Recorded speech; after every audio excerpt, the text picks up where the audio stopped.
Lala, ka detajet të reja nga ekzekutimi i Jani Aliajt, të cilën ne diskutuam në pjesën e mençën e kaluar.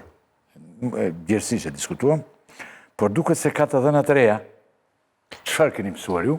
Edhe ndonjë gjë që mund të kenë kolegë. Në fakt jam referuar vetëm në disa nga gazetat kryesore në Greqi dhe njëri nga gazetarët më të njohur atje kishte dhënë disa detaje që kishin të bënin me shënimet apo tentativat e mëparshme për të ekzekutuar Jani Aliajn brenda në qelitë e burgut të sigurisë së lartë në Korydallos.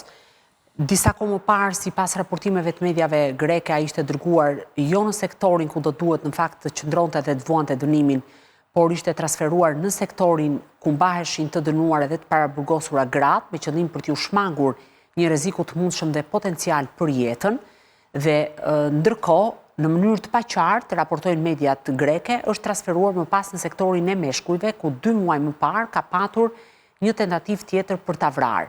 Dhe mediat greke kanë konsideruar vrasjen e Jani Aliajt, i cili në Shqipëri ishte i dënuar me burgim të përjetshëm për ekzekutimin e Elton Qiqos në 1 maj të vitit 2016, si një kontratë vdekje me mafian greke.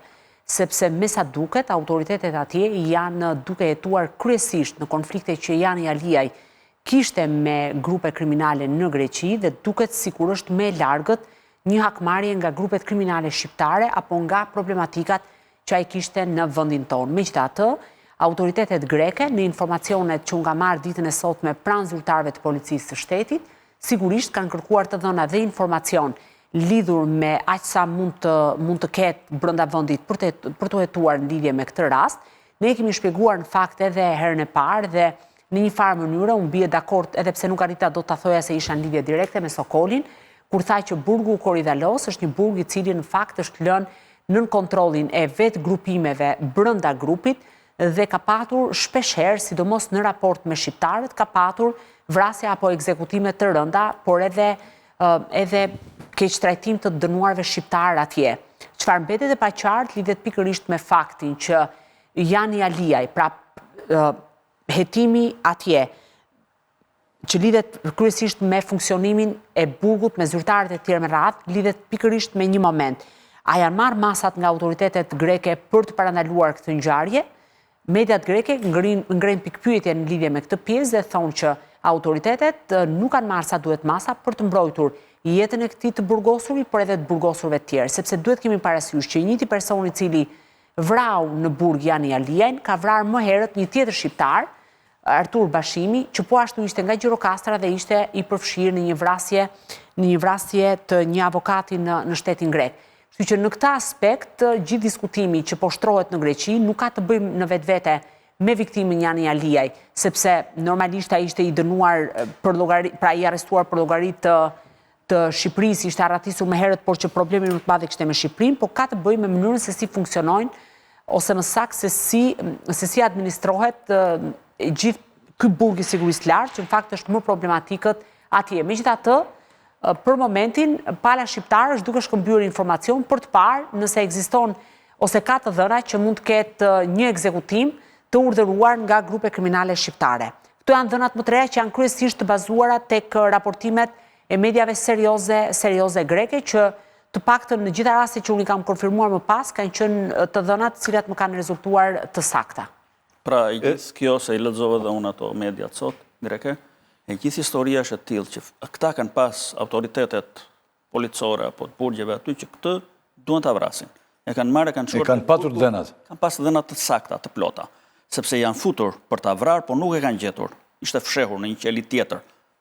Pra e kishin bllokuar me shumë njerëz, gjithë bllokun e qelive të azem 10 apo 20 qeli që ishin aty, e kishin bllokuar të gjithin me shumë njerëz dhe kanë kërkuar, po se kanë gjetë për ta vrarë. Në këtë moment e marrin dhe e çojnë te burgu i grave për ta ruajtur, për ta larguar. Problemi që ju ka lindur tani dhe që ka plas debati atje, që kur dije që ky njeri do vritej te ky burg, pse e kthyen prapë pas një muaji te ky burg? Për ta vrarë. Po, kjo është problemi tani. Si u bë ka kjo punë? Ju e dini që po e çuat aty do vritet. Ky është debati që ka plas në Greqi.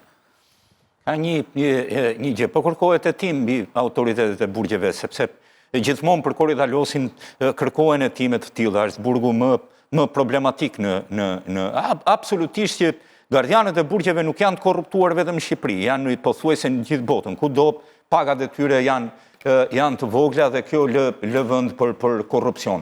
Ideja është që a dinin gardianët a i dhani lehtësi ekzekutorit i Jani Aliajt për të qenë i lirë dhe përballë tij, a i ushtruan kontrole ati për t'ja marrë atë sikën e kthyer në formë cike, se ishte përbërje metali dhe ai e kishte shndruar në një sik, a dhanë lehtësi ata për këtë gjë. Media greke në fakt kërkon që autoritetet e burgjeve në Korydallos të futen në hetim në këtë pikë, por zakonisht nuk ndodh kështu sepse aty nuk cënohet jeta kryesisht e të burgosurve grek, cënohet jeta e të gjithë personave të huaj të rrezikshëm aty, dhe nëse je grek dhe futesh në Korydallos, do të thotë je nga ata që konsiderohesh jashtëzakonisht shumë i dëmshëm për jetën dhe shëndetin e popullatës greke.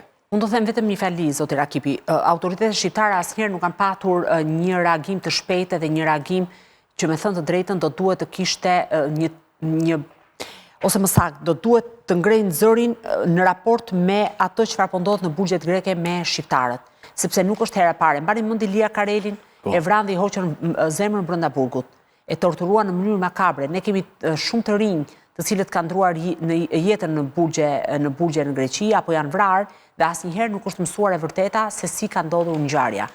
Kështu që pavarësisht se sa kriminal mund të ishte Jani Aliaj, ai nuk mund të vritet brenda një institucioni të vuajtjes së dënimit.